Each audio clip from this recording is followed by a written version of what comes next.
বকছে, আমার না কিছু ভালোই লাগছে না। আমার ইচ্ছা হইতেছে বাড়িতে চলে যেতে, কিন্তু গেলে কি হবে?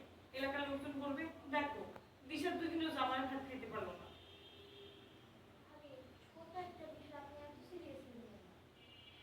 ছোট মানুষ তো, তাই তোমার ছোট লাগছে, ব্যাপারটা অনেক বড়।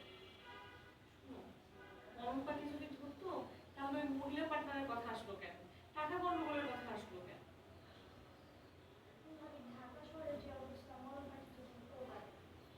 আমি বিশ্বাস করি না,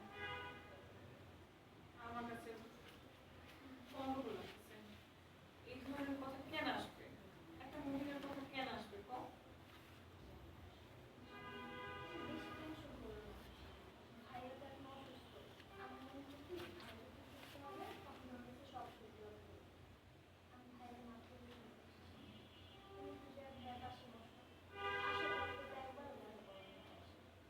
না আমি যাবো না।